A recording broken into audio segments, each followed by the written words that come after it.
কিন্তু মই সেই বিক্ৰেতা যে মই যে ঋণ আছো সেই ঋণ মুক্ত কৰিবলৈ কাৰণে মই জোনাই বাবু হৈ আপোনাৰ তাত আহিছো, বেলেগ কিছু নহয়।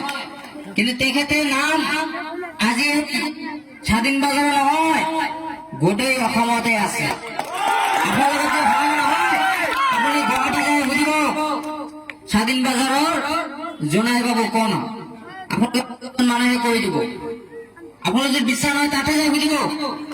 গতিকে তেখেতৰ নাম কিয় এটা কথাই কৈছিল নহয় আপোনালোকে যে that dress not man in man perfect but character man in পোচাকত মানুহৰ পৰিচয় নহয়, ব্যৱহাৰত মানুহৰ পৰিচয়। আজি তেওঁলোকে যিখিনি সহায় কৰিছে, যিখিনি আপোনালোকৰ মৰম চেনেহ দিছে, নিশ্চয় আপোনালোকে তিনিবাৰকৈ এপি মেম্বাৰ আছিলে, মোতকৈ আপোনালোকে ভালকৈ জানিব তেওঁলোকৰ আচাৰ ব্যৱহাৰখিনি। গতিকে তেওঁলোকৰ আচাৰ ব্যৱহাৰৰ কাৰণে আজি সকলো মানুহে তেওঁলোকে মৰম কৰে। তেখেতৰ নাম আজি সকলো ঠাইতে আছে, কাৰণ তেওঁলোকে ভাল কাম কৰিছে, ভাল পৰিদৰ্শন কৰিছে, তাৰ কাৰণে আজি নামটো আগুৱাই আহিছে। খালি যেনেকৈ মোৰ নামটো যে মই চুগালি যে গোটেই অসমত নহয়, গোটেই ব্যৱহাৰত হৈছে আচল পৰিচয়।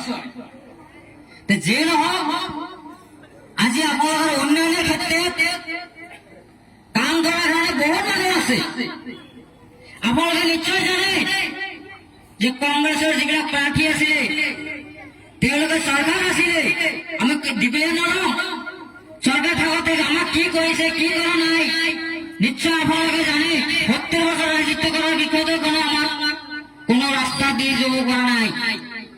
আমি যদি ইতিহাস ক'বলৈ যাওঁ বহুত কথা আহি যায়। আমাক তেওঁলোকক মুছলমানক পংগু কৰি থৈ গৈছে তেওঁলোকে। এতিয়া তেওঁলোকে যে আমাৰ চৰকাৰ আহিব আপোনালোকে কংগ্ৰেছে দি কৰিব লাগে। তেওঁলোকে ব্যৱসায় খুলিছে 30 লাখ 40 লাখ যাৰ পৰা যেনেকৈ ল'ব পাৰে টিকট বিক্ৰী কৰি আছে।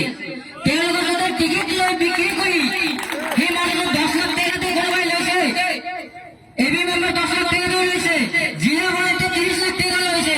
মই চেম্বাৰ উদাহৰণ দিছো যে 10 লাখ টকা যদি খৰচ কৰি টিকট লয় আৰু যদি 10 লাখ টকা নিৰ্বাচনত প্ৰচাৰত খৰচ কৰি তেওঁলোকে যদি কিমান 20 লাখ টকা গ'ল নাই, 20 লাখ টকা খৰচ কৰি তেওঁ ৰাইজৰ কাম কৰিব না, তেওঁ সদায় 20 লাখ টকা উঠাব আপোনালোকে। সেইজন গৰাকী আপোনালোকে কাম কৰিব পাৰে জানি কেতিয়াও নোৱাৰিব, কাৰণ আগত 20 লাখ টকা চিন্তাটো আগত কৰিব, ৰাইজ পিছত আগত পইচাটো লাগে। Money is everything in the world. টকা হ'লে বাকী সকলো বস্তু পোৱা যায়। গতিকে আমি টকা দি কিনিছো বুলি ক'ব। গতিকে আপোনালোকে টকাৰ কাৰণে বিক্ৰী নহ'ব, তেওঁলোকে টকাৰ কাৰণে বিক্ৰী কৰি থৈ গৈছে। গতিকে এই কথাটো আপোনালোকে চিন্তা কৰিব। আপোনালোকৰ উন্নয়নৰ ক্ষেত্ৰত ৰাস্তা ঘাটৰ ক্ষেত্ৰত আপোনালোকে সহায় কৰিব, কাম কৰিব লাগিব। আৰু আমি এটাই কথা আপোনালোকে অনুৰোধ কৰিম যে আমাৰ ল'ৰা ছোৱালী যিবিলাক আছে, সৰু বাচ্চাসকলে আমি দেখো ৰাস্তাতে বহুত মানে কামত নিযুক্ত কৰে। গতিকে এইখিনি কৰিব নালাগে। গতিকে তেওঁলোকে